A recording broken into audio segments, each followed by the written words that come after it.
I didn't meet Bob Cartwright until after steam had disappeared and I'd become a driver at Woking Mixed Traction Depot.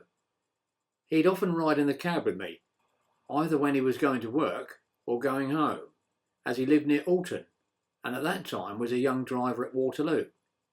We'd chat about most things in general, and it was a pleasant way of passing the time between destinations.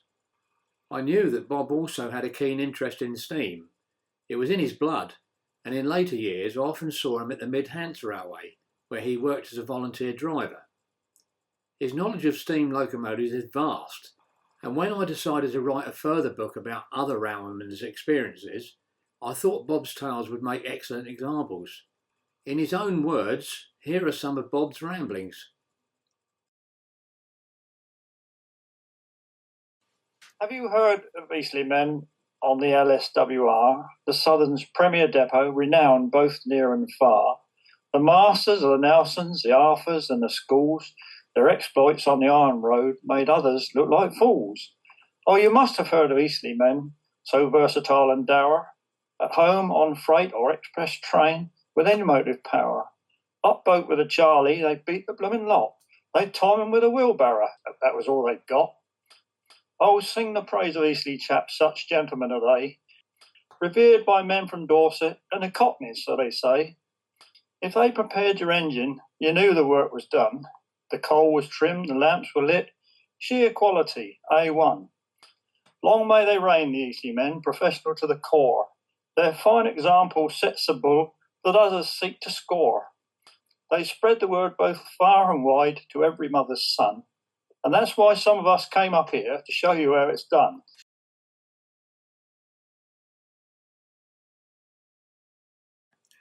This little poem was put together one night in the early 1990s whilst I was an acting train crew supervisor at Waterloo. I left it for my early term relief, Fred Burridge, a career railwayman who was a young driver of some note at Nine Elms during the last few years of steam. It was intended as a light-hearted wind-up and had the desired effect, as Fred fair bristled with indignation. There was never any great love lost between Eastleigh and Nine Elms men in the days of steam, the allocation of mainline running work being the main subject of animosity between the depots. It is also an illustration of the great pride that most steam men felt for their particular depot. I was blissfully unaware of this and the many other pseudo-political undercurrents of the footplate men's world when 3 weeks out of school and a month after my 15th birthday, I walked through the gate and into the shed yard at Eastleigh Depot Motive Power on the 7th of May, 1962. Fate had played a big part in my getting that far. Raised near Ashford in the Weald of Kent, my father worked in the boiler shop at Ashford Locomotive Works. Several relatives worked on the railway, and from my bedroom window in the little village of Great Chart, I could see half a mile across the fields the South Eastern main line to Folkestone and Dover. I was one of those little lads of the 1940s and 50s who always wanted to be a train driver. Some of my earliest memories are of walks along the lane with my grandfather to Chart signal box to watch the Golden Arrow and the Man of Kent hauled by Blue Merchant Navy class locos, or Britannia class Iron Duke and William Shakespeare.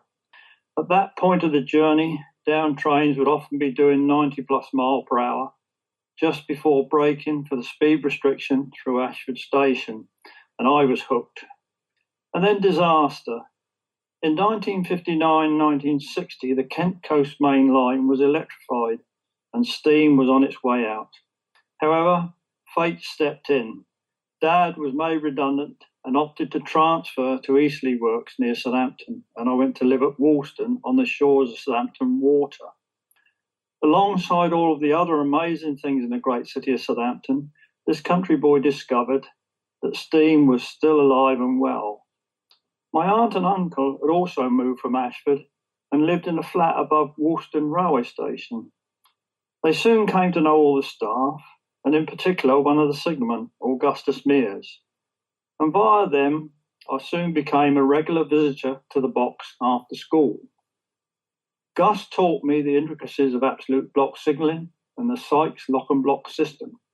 and I was soon able to work the box with no prompting from him, although Harold, his opposite number at Netley signal box, always knew it was me giving the bells, no matter how carefully I tried to emulate Gus's technique. After a year or so of this, the wheels were set in motion for me to become a signal lad or booking boy in St Denis signal box. It was often the way of things in those days. Then one evening in late 1961, fate once again stepped in. Around 4 p.m. each weekday, an Eastleigh-based locomotive, normally a Drummond 700 class black motor, would arrive from Bevis Park with the daily freight trip working to shunt the yard. On this particular evening, the crew were a local father and son, George and Tom Manley, and after an hour or so shunting, they screwed the engine down and came into the box for a cup of tea and a chat. Shortly before it was time for them to leave, George said, "Do you want to come for a ride on the engine, Nipper?" Did I? This was a dream come true for me, and shortly afterwards I was on the footplate of that old black motor with George and Tom as she pushed the empty wagons out of the yard behind the dummy, the ground signal, and then dropped back slowly into the platform, stopping to let me off outside the signal box. The next night it was arranged that I would ride with George and Tom from Woolston to St Denis, where the porter was asked to put me in with a guard on the next train back to Woolston. During this short journey, I said to George, "How do I get a job on the footplate?" To which he replied, "You don't want to come on this bloody job, Nipper. It's had it." I persisted, and a few weeks later, Gus gave me a note from George to say that an interview had been arranged with the shedmaster at Eastleigh shed, and so a promising career as a railway signalman came to an end before it even started. On the appointed day for my interview, I travelled to Eastleigh with my father on his way to work. At 9:30, I was ushered into Shedmaster Fred Hale's office by his secretary, Miss Lucy. The interview seemed to focus heavily on the importance of timekeeping and how was I going to get from Woolston to Eastleigh for all those 2, 3 and 4 a.m. turns of duty. In those days, men were supposed to live no more than 7 miles from their depot. Woolston was about 10 miles away. And despite my assurances, Mr. Hale, who was not a local man, was suspicious that I was being economical with the truth about the distance from home to Eastleigh. I assured him that I was a good timekeeper and had a good push bike, but things to my mind were not looking good. Then once again fate stepped in.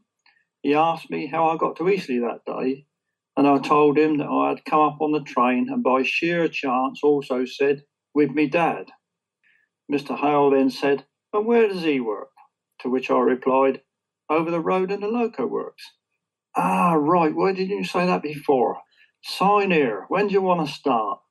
And so it was that on Monday the 7th of May 1962, after successfully passing the medical the previous week, I walked through that gate at the start of a footplate career that was to last just over 50 years. And on the first day, I spent an hour or so with the chief clerk, Mr. Legg, who read the Right Act on Safety and issued me with a small welcoming pack and a rule book with appendices. Didn't really tell me how to use them, but just for me to read. With that, he phoned up for the cleaner's foreman, whose name was Queenie Ames. He was a driver who'd been taken off of the main line through ill health. The railway at that time was very good at looking after people that couldn't really come up to the mark health-wise. Green-carded men, there were lots of them, and they always found something for you to do if you couldn't do your proper job. And Queenie and I walked across to the stores, and we were allowed into the inner sanctum that was the stores, which not many people got to see the inside of. And a gentleman called Rez Aspin, he was the store's clerk, and he measured me up and gave me 2 pairs of bib and brace overalls, which were about 2 sizes too big, and a greased top hat, and I was a bit disgusted because I never got a green badge. And it appears that you were supposed to be a registered fireman before you got a green badge on your hat, because I spent 9 months or more as a cleaner, I sort of latched on to the shed black market, and I did actually get myself a green badge before I was a registered fireman. But anyway, prior to going to the stores, I was taken round to the signing on point and given the obligatory brass oval paycheck. All the people working in the shed were given a check. The idea being if there was a fire, they knew who it was about. Drivers and firemen didn't have them because half the time they weren't at the shed. And then we went over to the stores and we got the overalls. And the next thing was that Queenie took me out into the shed and he gave me a very brief safety briefing. Whatever you do, don't jump over the pits. Always use the boardwalks or walk round the end. And he said, at number 8 road in the shed is the through road, and it's always kept open if they want engines quickly from the bottom end of the shed. So he said, engines will come through there fairly quickly.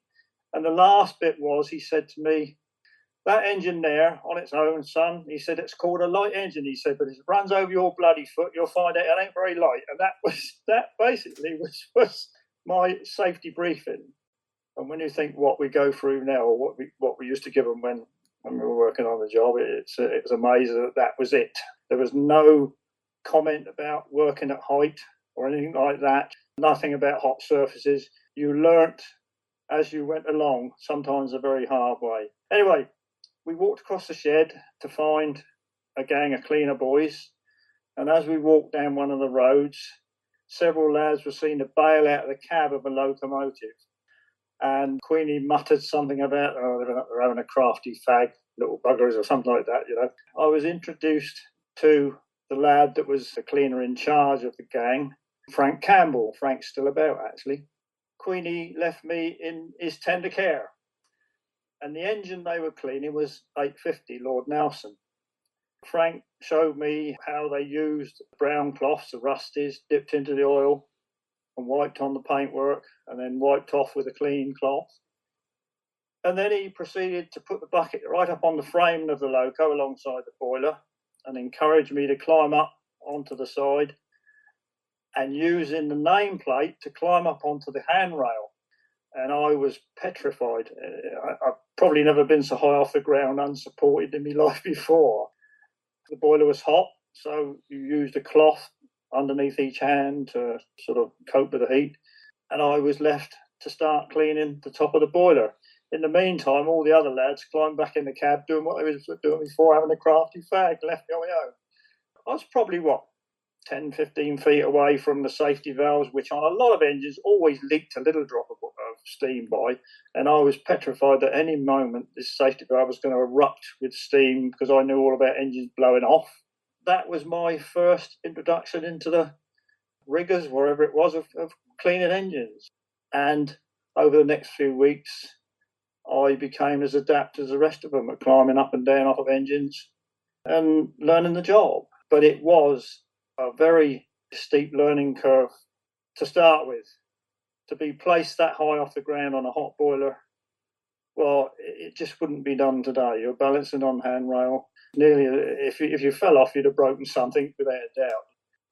Well, I think also this business about putting you up so high in the first place. I mean, normally the warm jobs like cleaning the boiler were the two senior guys because it was a lot warmer than messing around cleaning the rods and motions at the bottom end, which is what the junior man normally had to do. I think the idea of shoving the new boy up on the boiler was to test his nerve and see if you could take delight in doing that. The other very rude way of the rigours of working life was around about, 10:30, 11 o'clock. We adjourned for a cup of tea to the cleaner boys' mess room. And that was an absolute nightmare.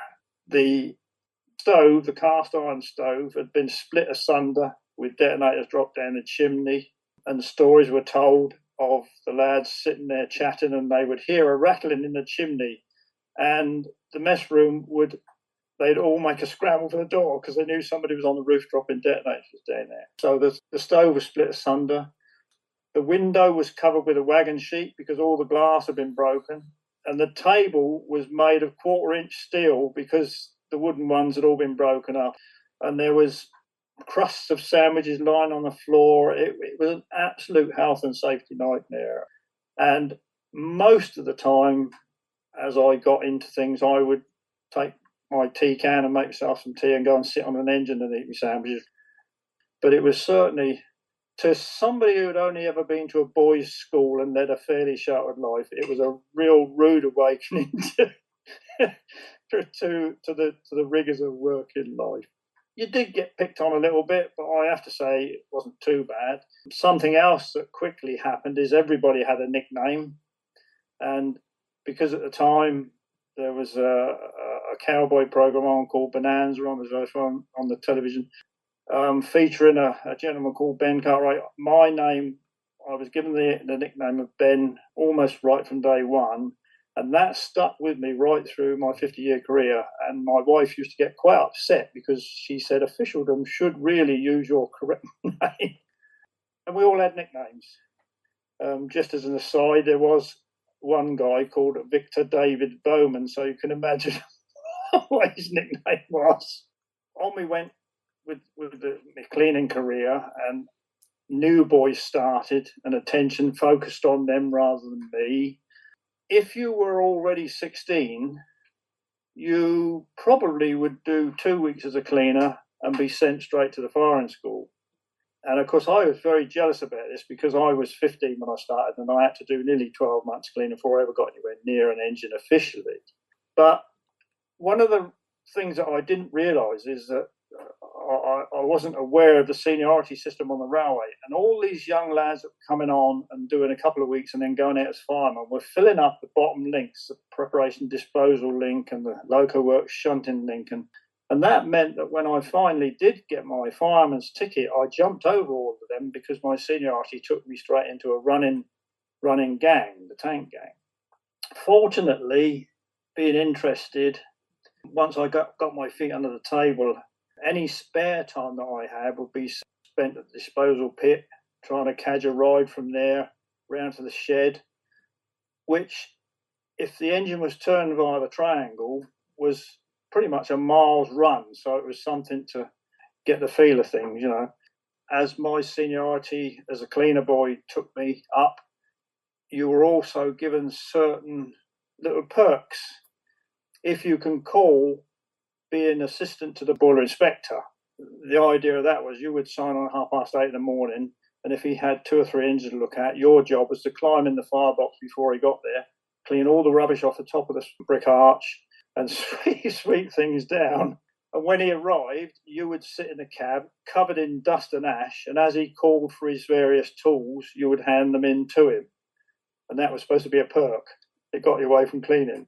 But one of the best perks we had was that because the running shed was so close to the works, if they wanted anything really quickly for a locomotive, they had a runner in the stores who used to be dispatched with his barrow and a chit to the stores over the works to pick up brass pieces, whatever, and take them back over to the shed. And of course, the senior cleaner, which I quickly became the senior cleaner after about sort of 3-4 months, I was a senior cleaner there.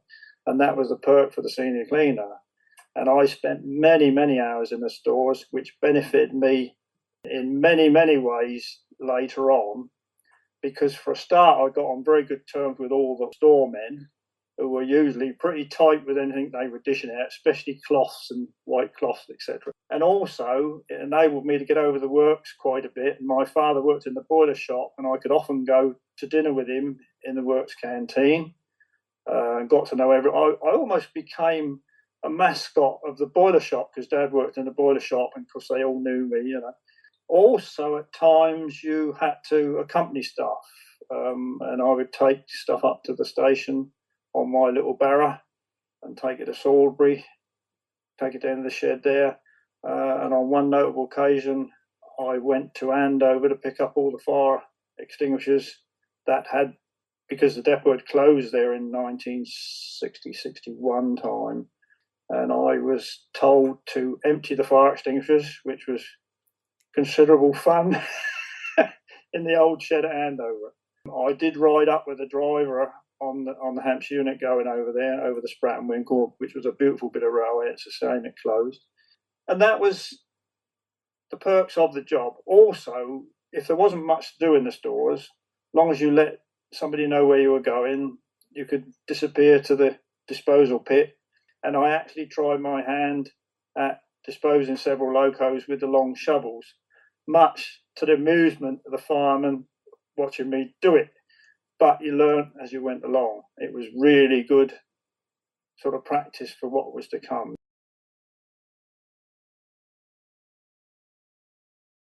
And one of the things that was a fairly common practice at Eastleigh was obviously being a cleaner for quite a long time, especially if you got a chance to help guys run little errands for people who are getting engines ready, even if it was only just to go to the stores to get some oil for the driver.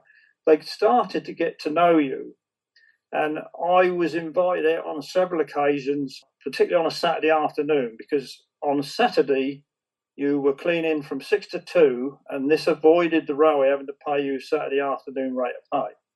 But what you could do is if somebody said, the driver's office and fireman obviously knew about this, and they would say, well, if you want to come for a ride somewhere, you could latch on to them and actually go for an unofficial ride on the footplate. And I do remember a couple of trips on Nelson's, a trip on a Schools, and a couple on Arthur's. But one particular one that sticks in my memory was that one of the well-documented turns at Eastleigh for many, many years was the 10:10 at night from Bevis Park to Basingstoke, which was usually a Uri S15. I was invited, I could go for a ride on that with a guy called Don Gates. And Don Gates was a laugh a minute. Nothing ever fazed Don. He always had a smile on his face and was always a pleasant character.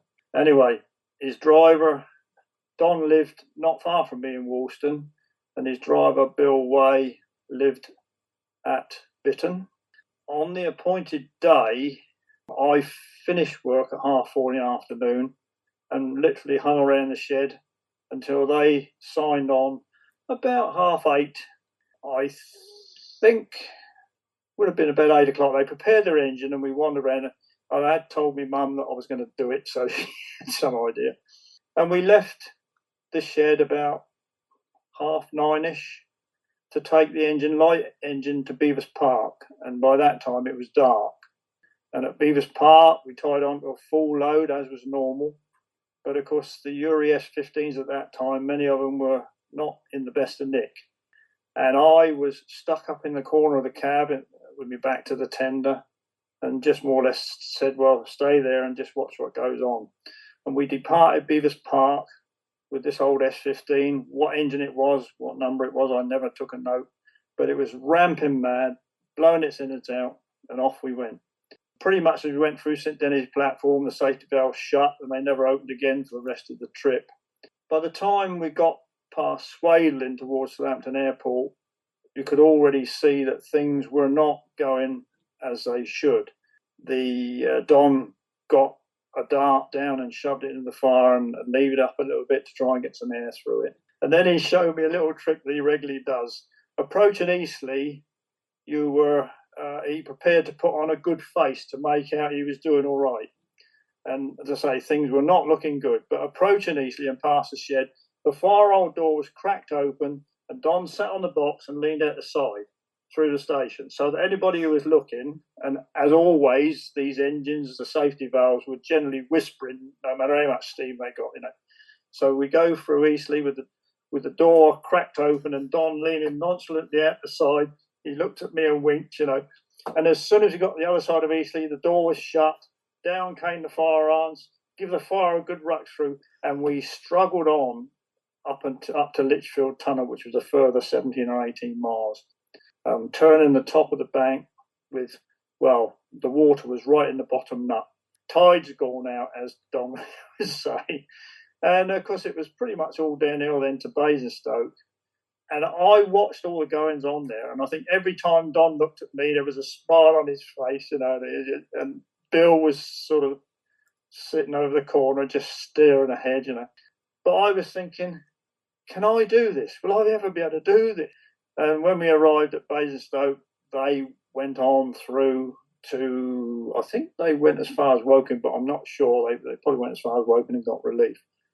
And I caught the train home and went home. And I thought to myself, I'll never be able to do that. It was such a masterful display of how to handle something that's not doing very well. But within a few weeks, I had my own little session of this. But that was the way you learn the job. And after about, 10, perhaps 11 months of cleaning, I do remember that Southampton were in a cup final up Birmingham way. And it was all hands at the pump to run about, 8 or 9 special trains from the area. Every man was working his rest day, and they were really struggling. And I got sent over to the works to ride with the driver on the works shunter, so that would release that fireman to bump up another one. And eventually they managed to cover all these trains by just doing that. It went down like a lead brick with the local departmental committee, because an under 16 man being allowed to go. But that's the way it was. We were passed out for firing before our 16th birthdays, so that as soon as the birthday arrived, you could be shoved out and help to cover the shortages. The trip with Don and the rough trip I had with him set me up rather well, because around the Christmas time of 64, I hadn't been firing very long, and I was booked one night on my first night job to Salisbury, and it was very near to Christmas, when there were a lot of Christmas parcel special trains running, and I was booked with a driver, and he was a very strange bloke, very odd sort of person. I think he was single. I don't think he was the most confident of blokes, and he certainly didn't fancy really taking a fairly novice fireman with him on this turn, and he didn't speak to me. We walked up to the station. I walked about 2 paces behind him all the way up to the station. It was dark, it was cold, and we stood on the platform in the Salisbury Loop, and after about 5 minutes, I could see the headlights of a loco come across the West Junction, and much to my horror, it was a Mauntel S15, and I'd only ever squared them up. I'd never actually been on the road on one. And as she came to a stand on the platform, I saw that it was 30841. And the Fratton crew jumped off. She's a good mate, and off they went. And when we got up on the engine, I distinctly remember now, and I could smell this hot fire irony smell. And I thought, what's been going on? I looked in the firebox, and it was a bit of a dull red looking fire, because they just coasted all the way down from 3 or 4 miles south of Eastleigh, coming up from Fratton. And of course, I now realise they'd had time to get things round a little bit and looking fairly good. I think this train had come via Chichester. They may well have gone to Chichester and picked it up. In the meantime, all the vans are being loaded and unloaded with parcels, and I'm looking at things, and I topped the boiler up, and I threw a few shovels in there to look as though what I'm doing. And shortly, the guard's whistle and his green light. I gave a tip to my driver, and off we went round the corner. The engine sure-footedly made her way round the corner. I threw a few in the box to try and sort of liven things up. Got round past Harris's Bacon Factory, which is just past the Salisbury Arch, going out of Eastleigh. My driver swung the regulator right over into the second valve and dropped the lever out again. And all of a sudden it started to rain, and there was water coming out of the chimney. She'd obviously got hold of the water. It might have been me put a little bit too much in there, but anyway, things went slowly from bad to worse. And we turned the top of the bank to run down to Halterworth and to Salisbury, and we probably got a little bit back. But by the time we went through Romsey with 3/4 of glass and about 180 pounds of steam, things not looking good. And I really hadn't got much clue at how far we'd got to go. I knew we were going to Salisbury, but I'd never even ever been to Salisbury in my life. And as I say, it's dark. And I'm thinking, I'm going to have to do something here. And I'm thinking back to what Don had done. But I thought, do I want to be swinging long firearms around? If you stuck them out the side and had to touch anything, that would be really nasty. Anyway, I had a look round in the tender and found a nice short dart and did what Don had done, just levered it up, and you could feel that there was quite a bit of muck and clinker in the bottom. Anyway, I kept trying to put half a dozen on at a time and to get around. And we went through Dean and Dean Hill and up towards Alderbury. And as we turned the top of the bank at Alderbury, the water literally went down out of sight. You could just about see it bobbing. And of course, when you get to the bottom of Alderbury Bank, you've got a 40-mile-an-hour curve, which you've got to brake for. How we avoided dropping a plug, I don't know, but we ran into Salisbury. I was told to get down and unhook, and that was about the first time it said anything at all to me. We ran into the shed at Salisbury and stopped on the disposal pit. My driver promptly got his bag out of the box and got off the engine. And I knew that we were booked to take the engine back to Eastleigh later on after our break. So I thought I'd better do something about it. And having done a little bit squaring up, I got stuck in and started doing the job, but I was still fairly slow at doing this sort of stuff. As if to sort of reassure me that there was some decent humans left on the planet, the Salisbury fireman on the pit come up and said, "How you getting on, mate?" I said, "Well, I'm struggling a little bit." He said, "Go and have your grub, mate. I'll sort this out." And I gratefully got off the engine. I think it's more than likely that I was holding things up and he just wanted to get me out of the way and get the engine moved. So by the time I got in the mess room, my driver had had his sandwiches and probably a cup of tea. I don't know. I never made him a cup of tea, but he had his head on his hands, having a little snooze on the table. And I think the Salisbury men in the room must have thought, "Oh, funny lot, them Eastleigh men don't talk to each other." Anyway, I was watching the time, and after I'd had my sandwiches and a cup of tea, I thought I'd better go out and have a little look. And I was about to leave, and the Salisbury P&D guy came in and he said, "Your engine's on number whatever road it was on, all ready to go, mate. You're all right." I walked out there, and the tender was loaded with the infamous cobbles that we got, made out of cement and coal dust. We called them donkey's bollocks. But they were clipstone ovoids, they were called, and they were horrible things. They were cast out of coal dust and cement. The problem being that once they'd cured, they were lifted up and dropped into wagons, which broke a lot of them. They were then taken to sheds where they were lifted up and dropped into tenders, which broke a load more, which you ended up having half dust and cement mixed, and half of them were still in one piece. Anyway, I made a fire up of these things, and as I was having a bit of a wash round and tidy up, and my driver grumbled to me, "Handbrake," so I took the handbrake off and we dropped up and wrung out, went up to Salisbury Yard, tied onto another load to take back to Eastleigh.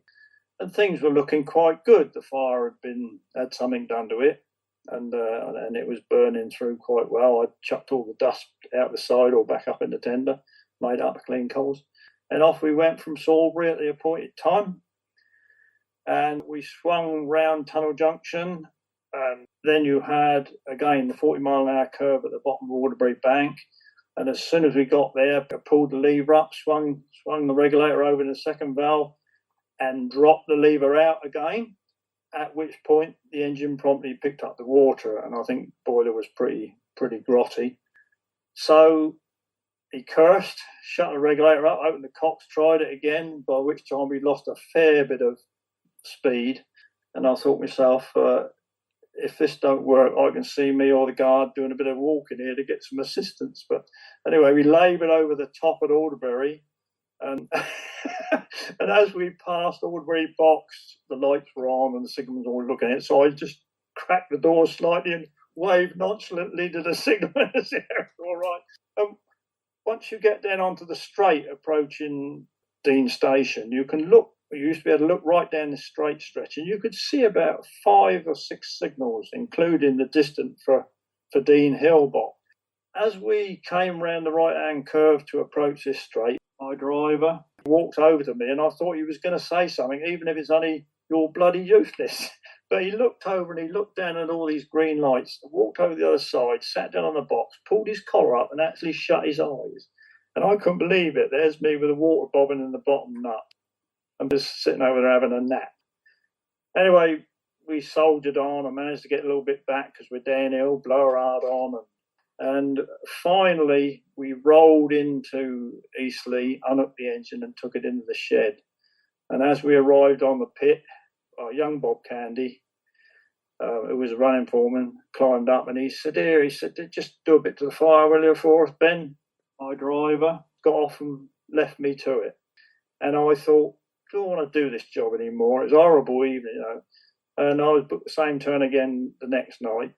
So I just did a little bit to the fire, jumped on my bike, cycled down to Walston and thought, well, I'll give it another night, see how it goes. And the following night, I was booked with a bloke called Huey Abbott. And Abby was a right character. You ask anybody at Eastleigh about Abby and they'll tell you what a lovely bloke he was. And it was a totally different night. You were given assistance, told, if I was you, I'd do so-and-so, which you latched on to any advice like that and quickly did. And it just shows the difference that somebody who's prepared to put in a little bit of help can make to your life. Unfortunately, although I got booked with him several times and had several indifferent days with him, the days with the decent drivers made up for that in a big way. And so you soldiered on and learned.